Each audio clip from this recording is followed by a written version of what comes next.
Hi friends, അപ്പൊ ഇന്ന് നമ്മൾ സൺഡേ ആയിട്ട് എല്ലാവരും വീട്ടിലിരിക്കുന്ന ദിവസമാണ്. അപ്പൊ ഇന്ന് നമ്മൾ ആദ്യമായിട്ടാണ് എന്റെ ഇൻസ്റ്റാഗ്രാമിൽ ഞാൻ ഒരു കുക്കിംഗ് വീഡിയോ ഇടുന്നത്.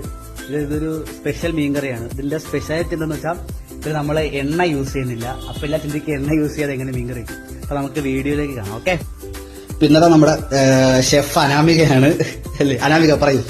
ഇത് ഞങ്ങൾ ജിമ്മിന് പോകുന്ന എല്ലാവർക്കും അറിയാം. അപ്പൊ നമ്മൾ ഓയിലൊക്കെ പരമാവധി ഒഴിവാക്കാനുള്ള ഒരു പരിപാടിയാണ്. അപ്പൊ അങ്ങനെ നമ്മൾ ചെയ്യുന്ന ഒരു വിഭവമാണിത്. ഇതിന്റെ പ്രത്യേകത എന്താണെന്ന് വെച്ചാൽ ഇത് നമ്മൾ എണ്ണ ഉപയോഗിക്കില്ല. അതേപോലെ ഇൻഗ്രീഡിയൻസ് എന്തൊക്കെയാന്ന് വെച്ചാൽ തക്കാളി വേണം, മുളക് വേണം, പുളി വേണം, നമ്മളെ ചെറിയുള്ളി വേണം, അതുപോലെ തന്നെ വെളുത്തുള്ളി, പിന്നെ ഇഞ്ചി ഇത്രയും സാധനമാണ് നമുക്ക് വേണ്ടത്. പക്ഷെ നമ്മൾ എന്ത് ചെയ്യണം, ഇതെല്ലാം കൂടി നമ്മൾ ഒരു മിക്സിയിലിട്ടിട്ട് അരപ്പ് പോലെ ആക്കാം, അരച്ചെടുക്കണം മിക്സിയിലിട്ടിട്ട്.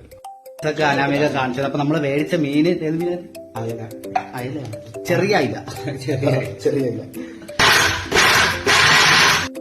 അപ്പൊ നമ്മളെ വിഭവങ്ങളൊക്കെ ഈ ഒരു കൺസിസ്റ്റൻസിയിലാണ് വേണ്ടത്.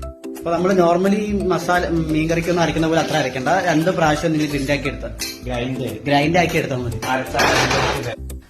ചട്ടി ചൂടാവാൻ വേണ്ടി വെച്ചിട്ടുണ്ട്. ഇതൊരു മസ്റ്റ് ട്രൈ ഐറ്റം ആണ്. എല്ലാരും മസ്റ്റായിട്ട് ട്രൈ ചെയ്യുക കേട്ടോ. നമ്മൾ മീൻ ഒന്നുകൂടെ വൃത്തിയാക്കി ഈ അരപ്പെല്ലാം അതിലോട്ടിട്ട് നമ്മൾ മിക്സ് ആക്കണം. അപ്പൊ നമ്മൾ ഇതിലേക്ക് കുറച്ച് ഉപ്പും കുറച്ച് മഞ്ഞൾപ്പൊടി ഇട്ടിട്ടുണ്ട്, ജസ്റ്റ് ഒന്ന് ആ ഒരു ടേസ്റ്റ് കിട്ടാൻ വേണ്ടിയിട്ട്. നമ്മൾ ആദ്യം ഇത് അരയ്ക്കുന്ന സമയത്ത് തന്നെ ലേശം കുറച്ച് കൂടുതൽ കുരുമുളക് ഇട്ടാലും കുഴപ്പമില്ല, ഒരു ടേസ്റ്റ് ഉണ്ടാവും. നമ്മൾ ഈ മിക്സാക്കി വെച്ചിരിക്കുന്ന അരപ്പും മീനൊക്കെ ചേർത്ത് ചട്ടിയിലാണ് ഇട്ട് കൊടുത്ത് കുറച്ച് വെള്ളവും അങ്ങ് ഒഴിച്ചു കൊടുക്കുക. ഒരു 10 മിനിറ്റ് മതിയാവും കേട്ടോ. 10 മിനിറ്റിനുള്ളിൽ നമുക്ക് നല്ലൊരു മീൻകറി റെഡിയാവും. അപ്പോൾ ഇത് അടച്ച് വെച്ച് ലോ ഫ്ലെയിമിലിട്ട് ഒരു 10 മിനിറ്റ് നല്ല തിളപ്പിച്ച് വേവിക്കുക.